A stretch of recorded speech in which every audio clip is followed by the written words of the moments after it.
look at, because the thing about it is, we can run around blaming other people all alone. We can only control our own actions. So if we all focus on our own actions, which is putting the toy in a hot plate, or either having sex without a condom, or not requiring commitment to a high level. And I'm not saying marriages are perfect. Marriages fall apart all the time. But at least that is a direction that two people are going, where a man would say, okay, this woman is requiring marriage before A, B, and C. He can easily bow out because he's like, all right, this is too much. I don't want to do this.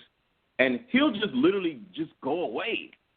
He won't stick around long enough for said condom to come off or whatever, because this particular woman in this scenario is a single mother. And because I know somebody who had a conversation with her, and she's a single mother, and she's frustrated, and there's no man around, and she's upset. So back to the whole single motherhood thing, if you guys just look at how many single moms you know, and in a black community, and this is a statistic, almost 80% of black households are ran by women. Do you really think all of the men were good men and they just turned into trash no. There's a psychological, and we can go into this later or let me jump in real quick. I respect where you're coming from. I just want to jump in and get Latrice's response. Again, I know she does a lot of this work as well, and so I'm just interested in, where she's hearing, and we can jump into this, maybe some of that psychological stuff after her response possibly. But go ahead, Latrice, anything that, that stood out, because, I know he said a lot. So go ahead and jump in, Queen. So first, his following. So there were a couple of questions that I wrote down when he talked about his following being 80% women.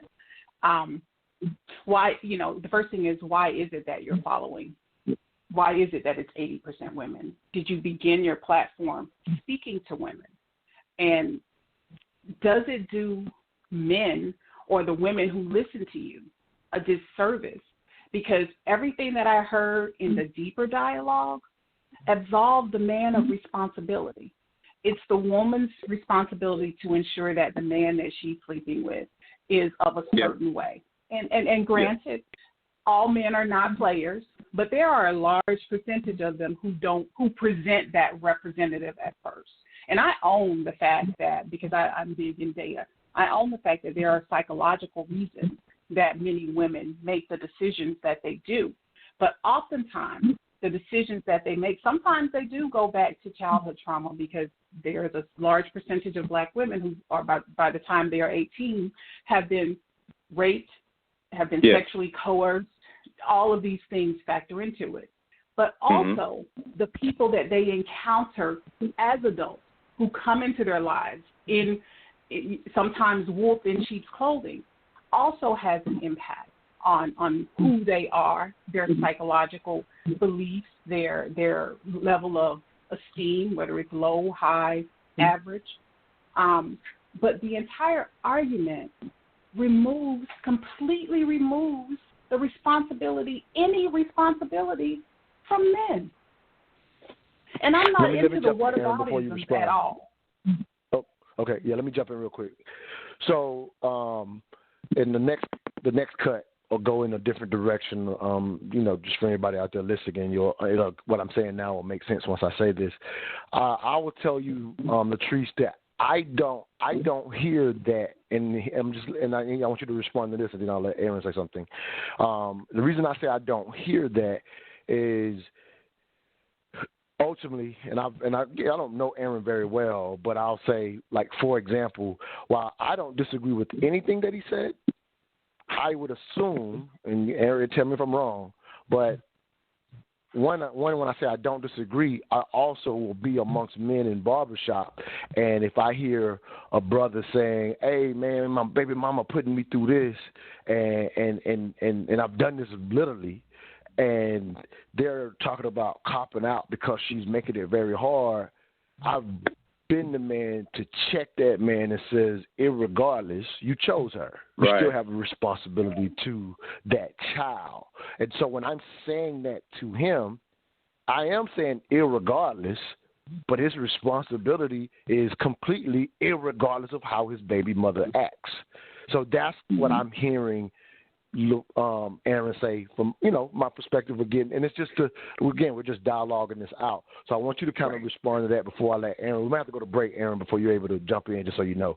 But got a couple of minutes. So do you hear? Like I said, I'm not saying I'm right. I'm just telling you that's how I hear it. And I'm wondering how do you feel about that, in the sense that I don't think it's absolving the other person. It's just saying, here's what I could do to still I'm still responsible irregardless. That's kind of how I hear it. But go ahead, Quinn. So, you're in Aaron, please work with me, brother. Let her respond. We might have to go to break, and then you'll definitely get the chance to respond. Go ahead, Queen. So I don't disagree with what he's saying. I'm saying his argument is incomplete. And what you're saying what you're hearing. I say you're inferring that you this is what you're actually saying. This is the other side of that argument. I didn't hear him make that other side of the argument. And had I heard him make that other side, my comments would have been different, because I'm not making inferences here. I'm taking the words that I heard on the clip and the words that he spoke, and I'm making my assessment of my response based on what I heard, not what I inferred. Okay. Aaron, you got about a minute. We might have to cut you off and then have you come back after break. Go ahead, brother. Okay. So just in his particular situation, he was talking to the guy and not the woman, because the woman wasn't in the room. And we have to, because my biggest question is, since we just have a minute, I just want to leave you all with a very important question. Well, hey, we got more after the break, as long as you got time. I was just letting you know we got to go to break, so I was just having you to consider that in your thought process. Okay. What in the world does holding men accountable look like? Like, are we supposed to just walk down the street with pitchforks and torches and just protest, stand in the middle of what does holding men accountable look like? Because at the end of the day, all we can do is control ourselves. We can't control these men. So you can control your gate. You can control your gate code. You can control, your access. But overall, no matter who you are, male or female, you cannot control another person. So how in the world do you run around holding other people accountable for your